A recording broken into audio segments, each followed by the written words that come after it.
오늘 우리에게 주시는 하나님의 말씀은 고린도후서 5장 13절에서 15절입니다. 신약성경 290면에 있습니다. 제가 봉독하겠습니다. 우리가 만일 미쳤어도 하나님을 위한 것이요 정신이 온전하여도 너희를 위한 것이니 그리스도의 사랑이 우리를 강권하시는도다. 우리가 생각하건대 한 사람이 모든 사람을 대신하여 죽었은즉 모든 사람이 죽은 것이라. 그가 모든 사람을 대신하여 죽으심은 살아있는 자들로 하여금 다시는 그들 자신을 위하여 살지 않고 오직 그들을 대신하여 죽었다가 다시 살아나신 이를 위하여 살게 하려 함이라. 아멘. 여러분, 고통의 문제는 항상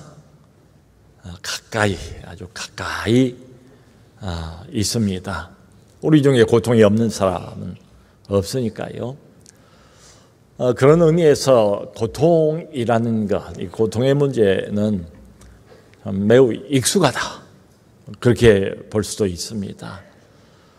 그런데 또 다른 면으로는 고통이나 고통의 문제가 매우 익숙한데 다 알지는 못해요. 항상 그런 것 같아요.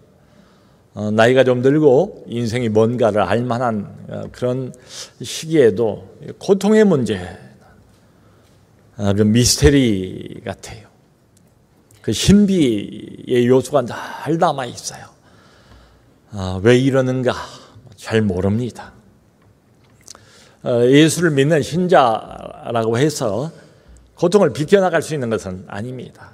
고통이 피해가는 것도 아니에요. 때로는 좀 큰 고통에 짓눌려서 숨조차 제대로 쉴 수 없는 이런 때도 여러 번이 있습니다. 참 도무지 내가 감당할 수 없는 큰 어려움을 만나서 쩔쩔매고 당황하고 어쩔 줄 몰라 하고 이런 경우도 있습니다. 그런데 하나님의 백성 또 예수 믿는 신자들은 이 고통에 더해서 이제 가중되는 고통이랄까요?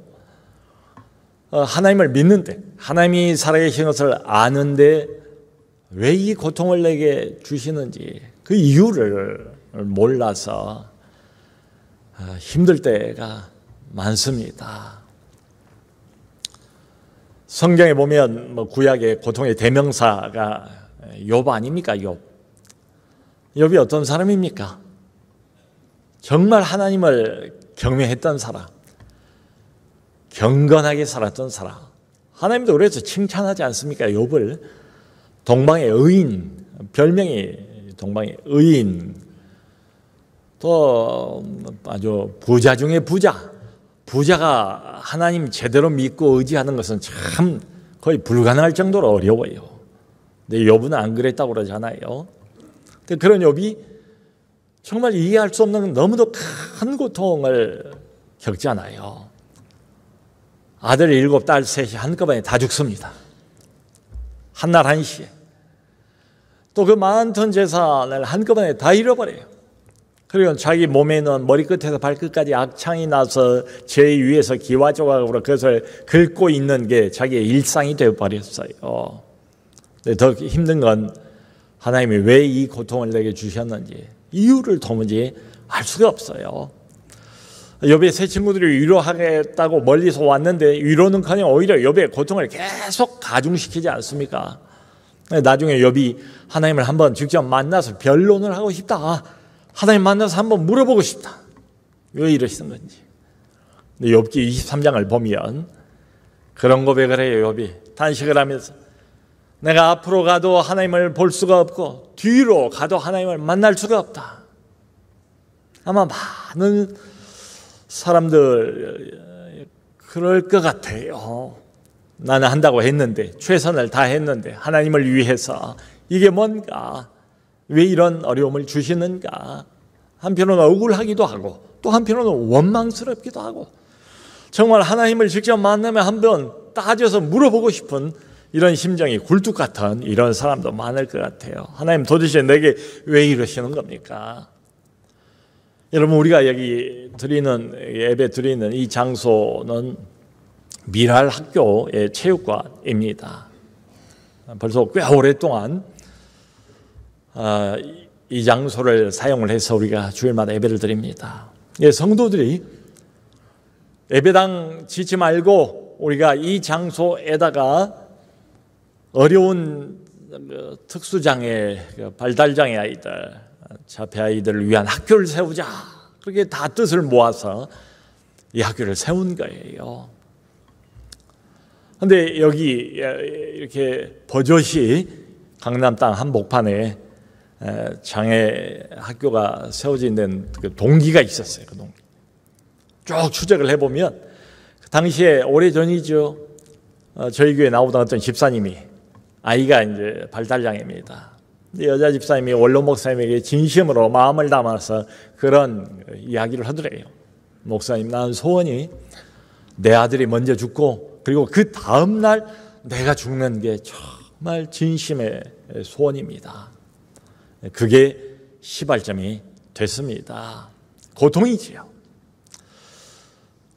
언젠가 우리 미랄학교 교감 선생님께서 그런 말씀을 하세요. 참 오랫동안 이 발달장애에 많은 연구가 있어 왔는데 아직도 원인이 뭔지를 잘 모른대요. 그 근본 원인을 알아야 근본 치료가 가능한데 그 근본 원인을 아직 모릅니다. 그러니까 끝도 없는 어려움, 고통, 그걸 인내하는 것 외에는 다른 답이 없어요.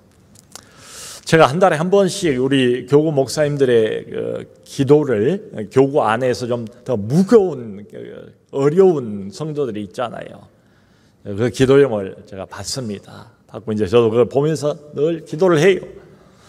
그런데 어떨 때는 그 기도 제목을 보면 참 한숨이 나와요. 참 무한 고통. 누가 이 고통을 감당할 수 있으랴. 참 눈앞에 그리고 멀리 미래라도 어떤 해결책이 보이면 괜찮은데 정말 해결의 실마리가 보이지 않는 그런 고통, 끝이 보이지 않는 이런 고통을 안고 살아가는 이런 성도들도 여기저기 있습니다. 그리고 오늘 본문에서 우리는 고통에 아주 이골이 난 한 사람을 발견하게 됩니다. 바로 본문에 등장하는 사도 바울입니다. 여러분, 사도 바울의 인생은 크게 두로 나눌 수가 있어요. 하나는 지금 이제 시리아의 수도입니다. 다마스커스. 성경에 다메섹이라고 나왔지요. 다메섹 이전의 바울, 다메섹 이후 이 둘로 나눌 수가 있어요. 다메섹 이전에 바울은 어떤 생을 살았습니까? 그는 율법주의자였습니다. 율법에 열심히 있는 사람이었습니다. 그리고 그때 당시에 바울의 인생의 특징은 뭔가 하면 자랑이에요. 나는 나면서부터 바리새인이고 그 유명한 가말리엘의 수제자였고 등등. 그런데 다메섹 거기에 교회를 파괴하고 예수쟁이들을 붙잡아서 감옥에다 집어넣으려고 의기양양한 채로 가고 있다가 부활하신 예수 그리스도를 만납니다. 그러면 그 인생이 완전히 180도로 뒤집어지지 않습니까? 그리고 난 뒤에 바울의 인생은 예수에 열심히 있는 사람. 전에는 율법에 열심이었는데 이제는 한 사람, 예수 그리스도, 그분에게 열심을 내는 인생. 그리고 특징은 뭔가 하면 헌신, 이분을 위한 희생, 이분을 위해서 기꺼이 모든 것을 다 바치는 사람. 그렇게 바뀌어졌어요. 그 고린도후서 11장을 보면 바울이 예수님을 만나고 예수에게 사로잡힌 사람이 되고 난 다음에 어떤 인생을 살았는가, 자기 인생의 요약이 거기 나와 있어요. 이렇게 말합니다. 내가 40에 하나 감한매를 5번 맞고 3번 태장으로 맞고 1번은 돌로 맞고 여러 번 강의 위험과 바다의 위험과 동족의 위험과 이방인의 위험과 수없이 자지 못하고 먹지 못하고 춥고 헐벗고 굶주렸노라. 그게 자기의 인생이래요. 예수 만나고 난 뒤의 인생 말이지요. 이것뿐만이 아닙니다. 바울을 옆에서 이렇게 시기하고 질투하고 이런 그 거짓 교사들이 끊임없이 바울의 사도성을 의심을 하게 만들어요. 이 사람 바울 그냥 덮어놓고 믿으면 안 된다. 이 사람은 원래 교회 핍박꾼 아니었나? 위험인물 아니었나?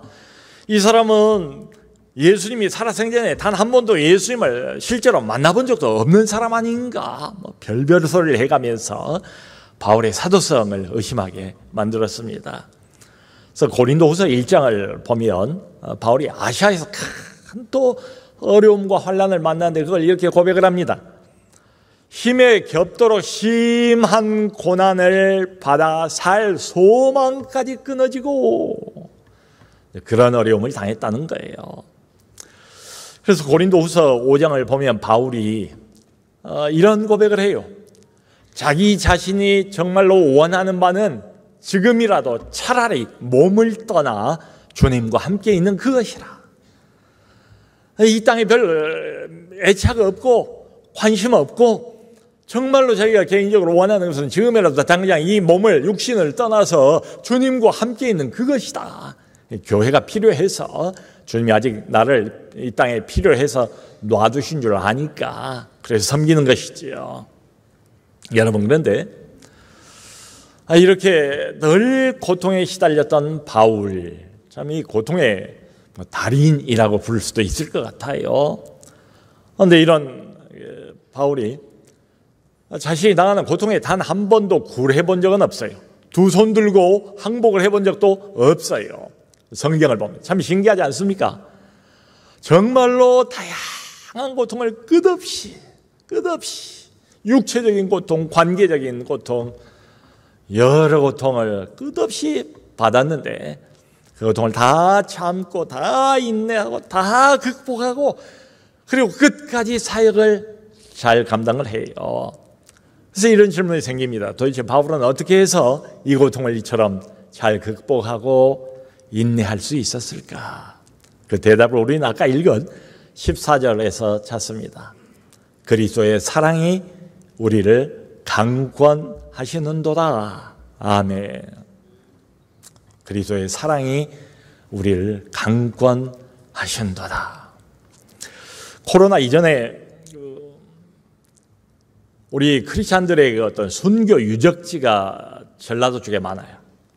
그래서 여러 차례 코로나 이전에 우리 성도님들과 함께 거기를 방문한 적이 있습니다. 전라북도 전주에 가면 유명한 예수병원이 있습니다. 그 예수병원 길 건너 맞은편에 예수병원 기념관이 따로 있어요. 예수병원의 모든 역사를 다 담고 있는 기념관입니다. 근데 거기 가보면 역대 예수병원 병원장들의 프로필이 쭉 이렇게 전시가 되어 있어요. 그래서 무슨 프로필을 전시를 했나 했던 이유가 있어요. 내용을 읽어보니까 예수병원 일대 병원장이 마티 잉골드 선교사입니다. 마티 잉골드 선교사. 1896년도에 미국의 볼티모어 의과대학을 수석으로 졸업을 했습니다. 그 의과대학 생긴 이래 역대 최고의 성적으로 졸업을 한 거예요. 볼티모어 의대는 전통이 그렇답니다. 수석을 한 학생에게 졸업할 때에 두 분야에서 금메달을 한 개씩 준대요. 이론 분야 금메달 하나, 실기 금메달 하나. 그런데 1896년도에는 이론과 실기 두 분야에서 마틴 골드 선교사 이 사람이 두 개의 금메달을 다 받습니다.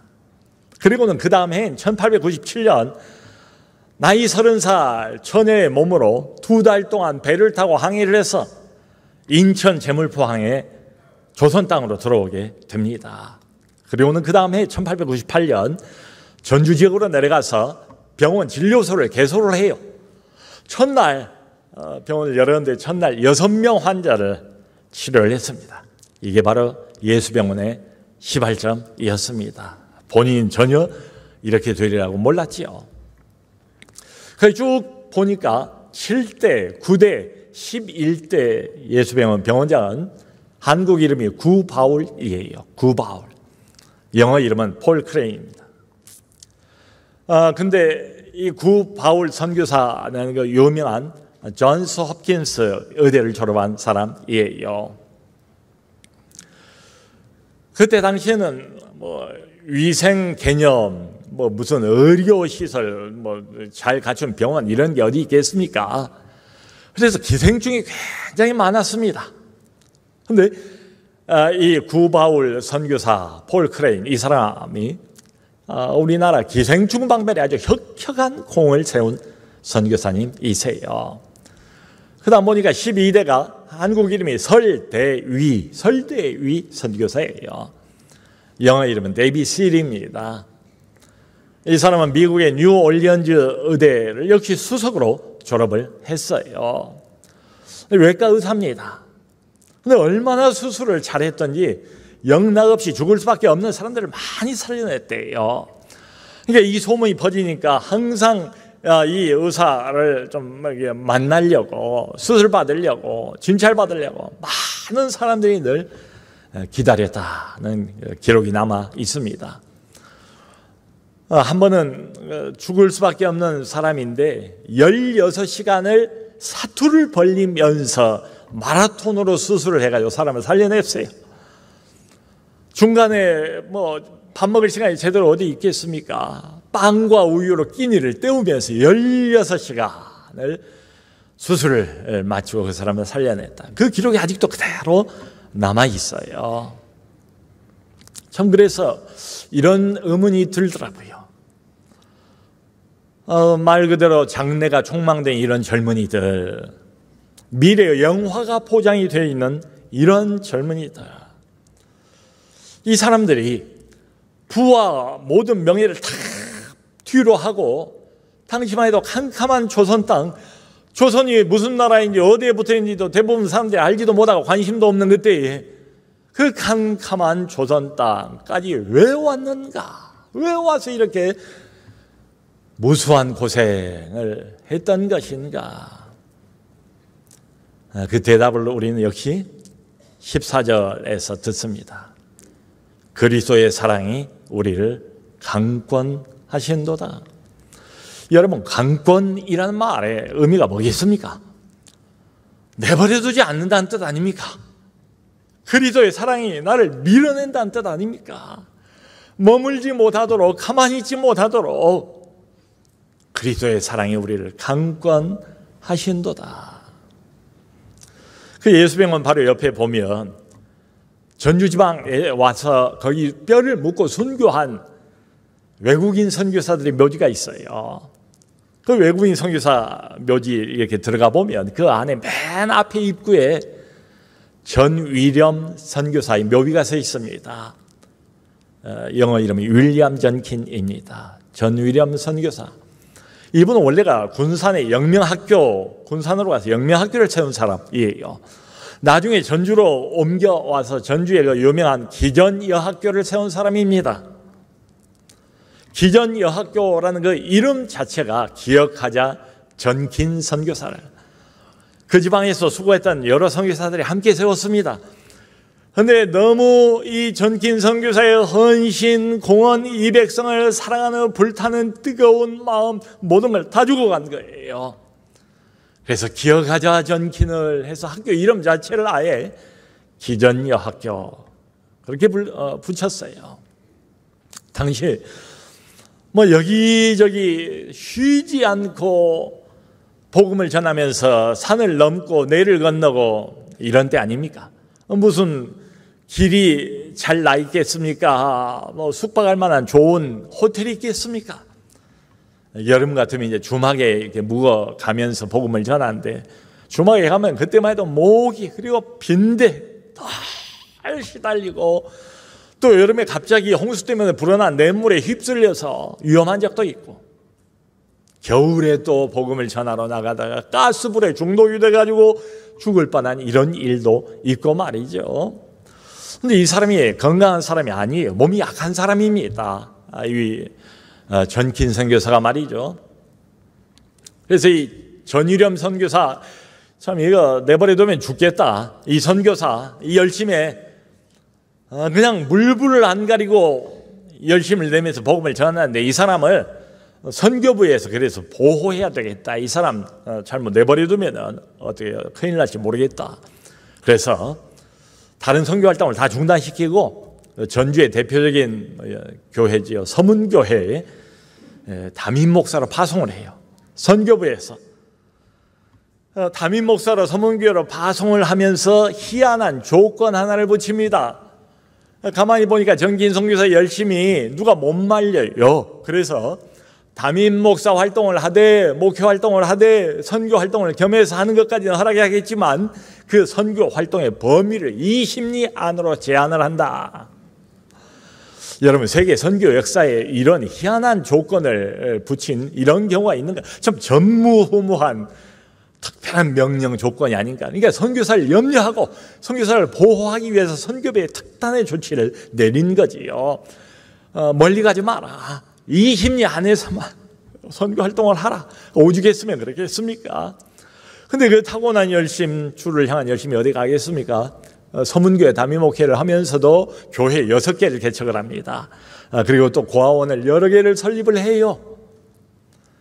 그렇게 열심을 내다가 나이 43살에 폐렴에 걸려서 주님께 들어갑니다.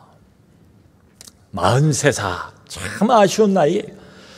너무 어린 나이도 아니고 이제는 일도 알고 경험도 조금은 있고 자기가 씨를 뿌리고 이제는 조금씩 그 사역의 열매도 맛을 보고 그것을 누리기도 하면서 정말 왕성하게 효과적으로 사역할 수 있는 그 나이가 43살 아니겠습니까? 40 초반 중반 얼마 좋아요. 그때 하나님이 아쉽게도 데려가세요. 그 전일음 선교사 묘비 바로 앞에 작은 돌 3개가 놓여 있어요. 바로 전일음 선교사의 세 아들들입니다. 이 땅에서 풍토병에 걸려서 다 죽었어요. 첫째 아이는 낳은 지 2살 돼가지고 죽고, 둘째 아이는 태어난 지 2달 만에 죽고, 셋째 아이는 세상에 태어난 지 20일 만에 세상을 떠납니다. 여러분, 나는 아버지지만 나는 선교 소명을 받지 않았습니까? 나는 선교의 소명을 받아서 여기에 참 조선 땅까지 와서 갖은 고생을 다 하고 참 어려움을 겪고 그 어려움이 그칠 날이 없는데 그건 스스로 참을 수 있잖아요. 원래 난 선교 소명을 받았고 이런 줄 알고 이 길로 들어섰지 않습니까? 내가 고생하고 내가 어렵고 내가 환난을 당하는 건 다 참을 수가 있어요. 근데 내가 이렇게 주님을 위해서 수고하고 했으면 우리 가정은 기본적으로 먹을 것, 마실 것, 입을 것을 공급해 주셔야 되지 않습니까? 우리 아이들의 기본적인 건강은 하나님이 좀 챙겨주셔야 되지 않습니까? 그게 맞지 않습니까? 이게 무리한 요구가 아니지 않습니까? 근데 한 아이도 아니고 둘째도 아니고 셋째 아이까지 세 아이를 다 하나님께서 어찌 보면 잔인할 정도로 하나님이 데리고 가버리시잖아요. 어찌 원망이 안 되겠습니까? 웬만한 사람 같으면 세 아들을 이 땅에서 나는 이 땅을 위해서 이 땅의 백성들을 위해서 하나님의 일을 위해서 헌신한다고 갖은 고생을 다 하고 내 모든 인생을 다 여기 투자를 했어요.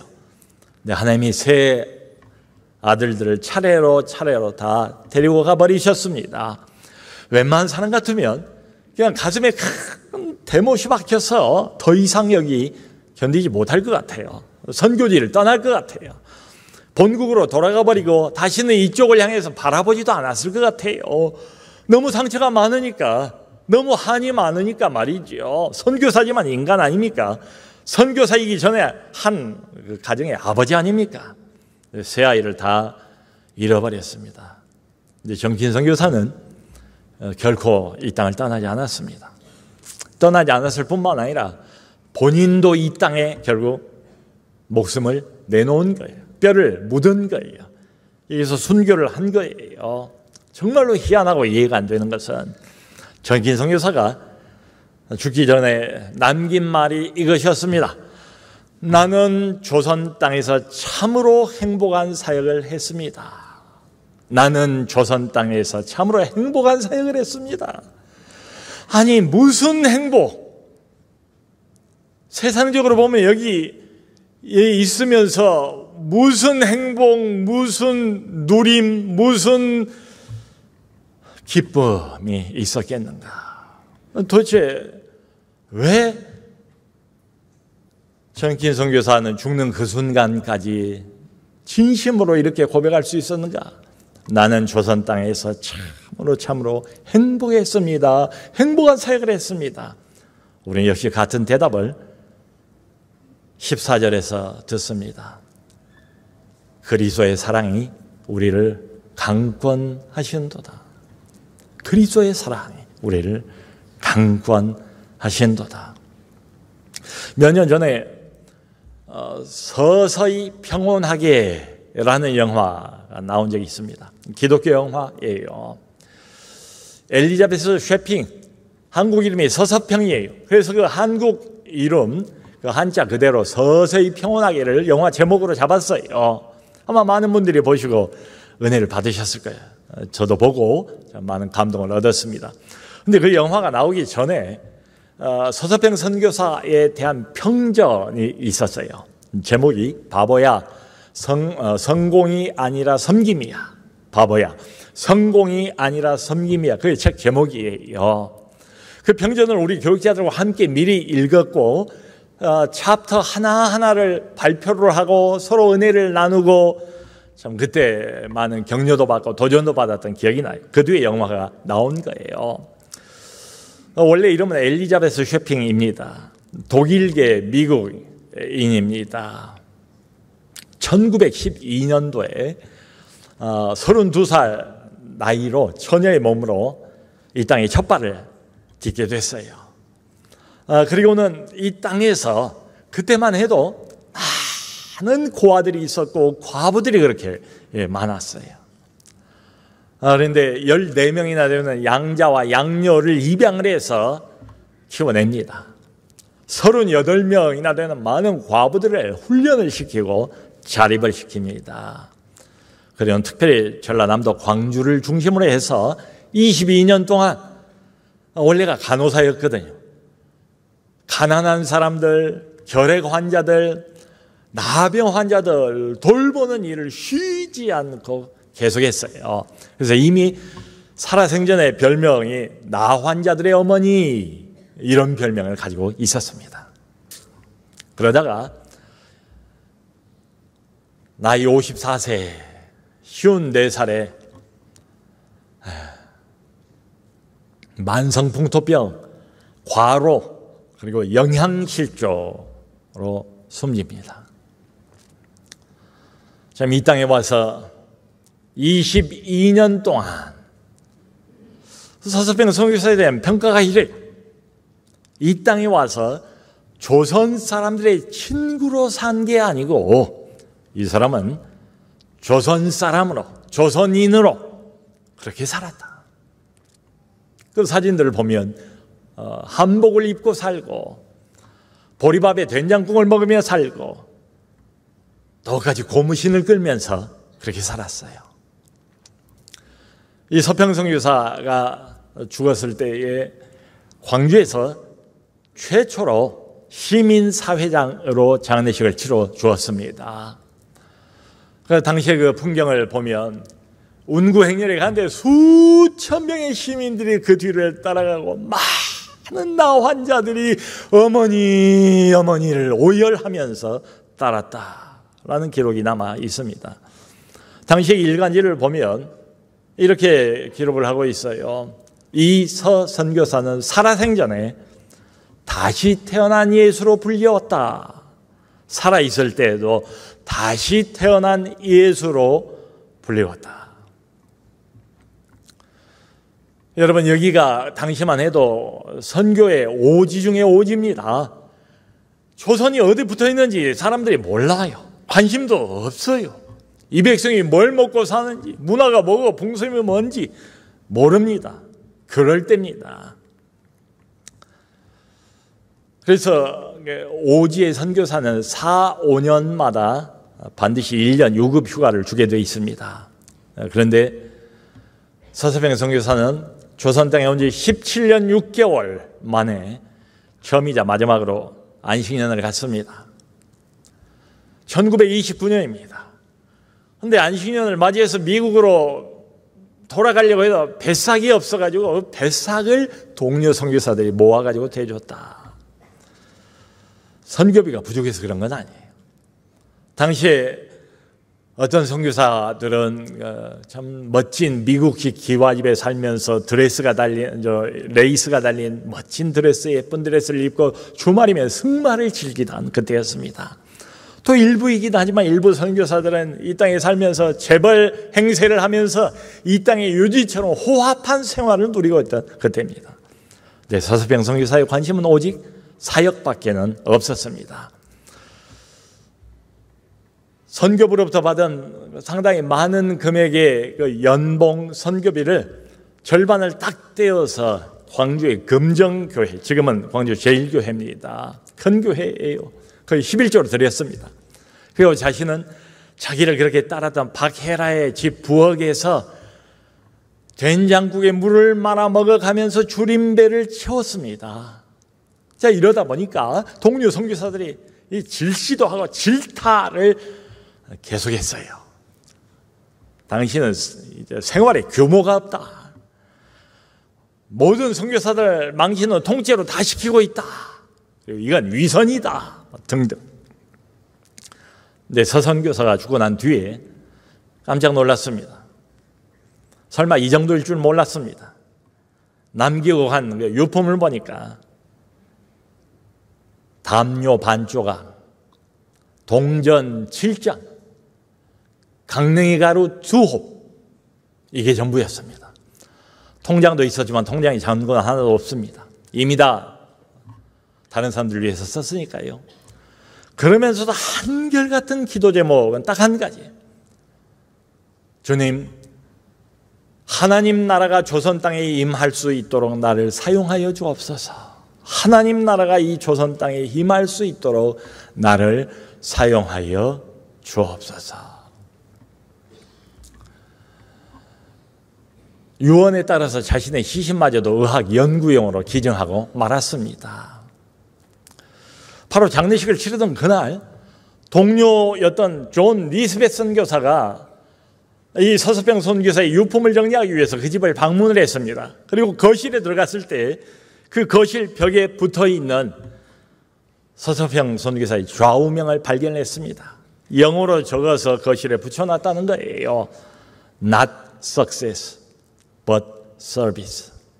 Not success, but service. 성공이 아니라 섬김이다.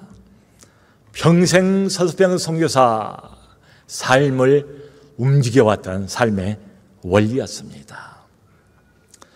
가난과 무지와 영적인 어둠으로 가득 차있던 조선 말기, 처녀의 몸으로 이 땅에 와서 이 백성들과 함께 갖은 고생을 다했습니다. 나중에 몸에 병까지 얻어서 비극적인 죽음을 맞이했습니다. 그것도 모자라서 나머지 육신까지 다 내주고 떠났습니다. 그래서 그런 질문을 던져봅니다. 도대체 서서병 선교사는 왜, 어떻게 해서 한낱 연약한 여자의 몸으로 이런 사역을 감당할 수 있었단 말인가? 우리는 똑같은 대답을 듣습니다. 그리스도의 사랑이 우리를 강권하신도다. 성도 여러분, 우리 안에 지금 현재도 여러 다양한 고통, 어려움을 겪고 있는 사람들이 적지가 않습니다. 그런데 어떤 분들은 보면 고통 중인데도 제가 그걸 아는데 계속 봉사를 하고 계속 남을 섬기고 계속 사역을 해요. 그 사역을 멈추지를 않아요. 그저 자기 발등에 떨어진 불 끄기도 바쁘고 자기 앞가림하기도 모자랄 텐데 그 어려움 속에서도 봉사를 합니다. 그래서 한편은 기감사를 하면서도 한편은 좀 신기할 정도예요. 그런 의문이 들어요. 도대체 왜 이 성도는 무슨 이유로 이런 봉사, 이런 섬김, 이런 사역을 계속할 수가 있는가? 역시 똑같은 대답을 얻습니다. 그리스도의 사랑이 우리를 강권하시는도다. 여러분, 우리의 모든 봉사, 모든 섬김, 그 유일한 근원, 섬김의 에너지, 모든 봉사의 원동력, 이것 아니겠습니까? 그리스도의 사랑이 우리를 강권하시는도다. 이것만이 우리의 모든 섬김의 진정한 동력원이 되어야 되지 않습니까? 우리가 왜 그토록 오랫동안 하나님을 모르는 저 사람을 위해서 애를 써야 됩니까? 이야기 잘못 꺼내면, 교회 이야기 잘못하면 오히려 좋았던 관계도 어려워질 수도 있는데, 그럼에도 불구하고 그 한 사람 이름 석자를 놓고 기도하며 금식까지 하며 눈치를 살피며 선물을 전달하며 조심스럽게 말을 꺼내며 왜 그런 부담을 안고 계속해서 수고하고 애쓰는 겁니까? 이유는 하나밖에 없습니다.